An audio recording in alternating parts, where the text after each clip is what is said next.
Господине Богдан, од година вие сте програмски директор на Скопје Джез Фестивал. Каква понуда ќе пружите на македонската публика? Па, као прво, Оливер Белопета, кој ми понудио прилику да радим као програмски директор, ја сураđujemo веќе дуго година. Мислим да 14 или 15 година. И мислим да е Оливер Белопета мени то понудио jer je želio da se ohrani ovaj kontinuitet koji on ima kao programski direktor. Znači da tu ne bude program sad nešto potpuno revolucionarno i neko potpuno sasvim drugi smer jazz festivala koji je on radio sve te godine, nego da se uradi program koji bi u velikom meri i on uradio na mom mjestu, ali da ja ipak dajem neki pečat stvarima koji su naravno meni bliže, koje ja poznajem i znači moja osobna izazov je bio da napravim program koji će biti barem u nekom smislu iznenađenje i za direktorat Skopskog jazz festivala. Pa mogu da kažem da je baš u večer koji je u petak je ono najviše što iza čega ja stojim kao i sa programima koje radim u Sloveniji. Znači veoma raznolik program koji se ne sužava ka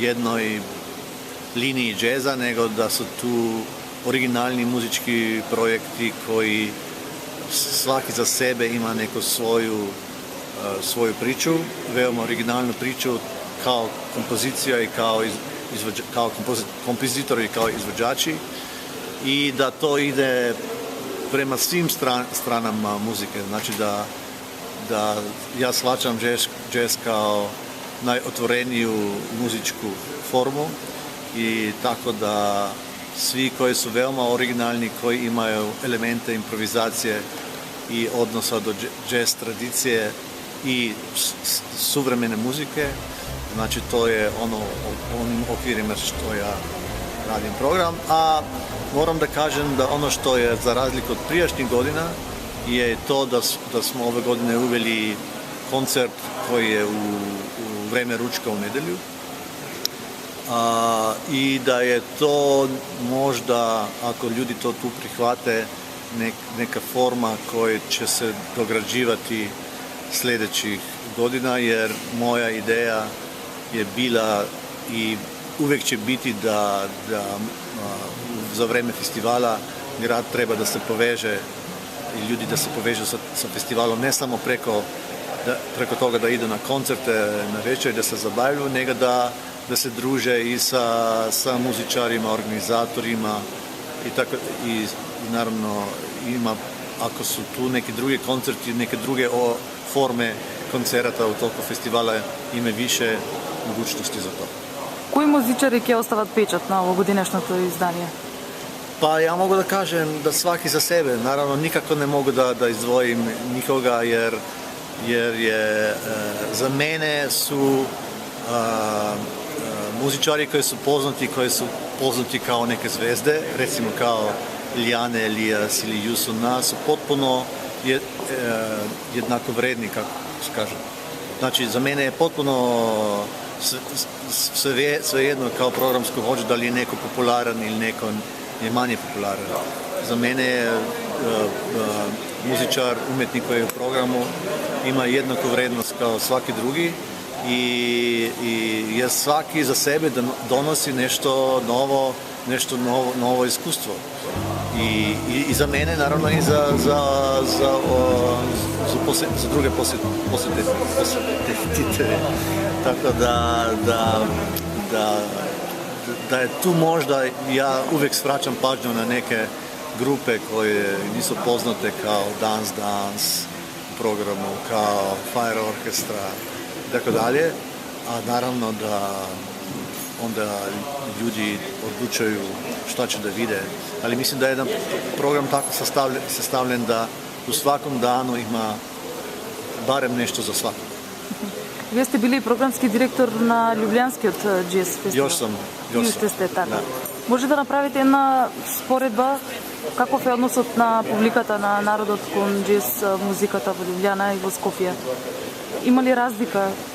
Pa kao prvo, Skopski jazz festival ima, ja mislim, dosta veći značaj u kulturnom životu Skopja, Makedonije, nego Ljubljanski jazz festival u kulturnom životu Ljubljane i Slovenije, jer tamo je to samo jedan od mnogih muzičkih festivala u gradu i događaje, tako dalje, tako da, naravno da je najtradicionalniji, ima 56 godina, ali je sad zbog neke tradicije teško se može dobiti neki posebni status. Uvijek to treba da se radi na programu koji obuhvaća sadržaj za kog mogu biti zainteresovani veoma različite publike, veoma različite generacije. I ja sam posljednjih godina radio na tome da bude jazz festival nešto što je zanimljivo za sve generacije, da bude to neki originalan program, da ne bude samo za ljubitelje džeza i tako dalje.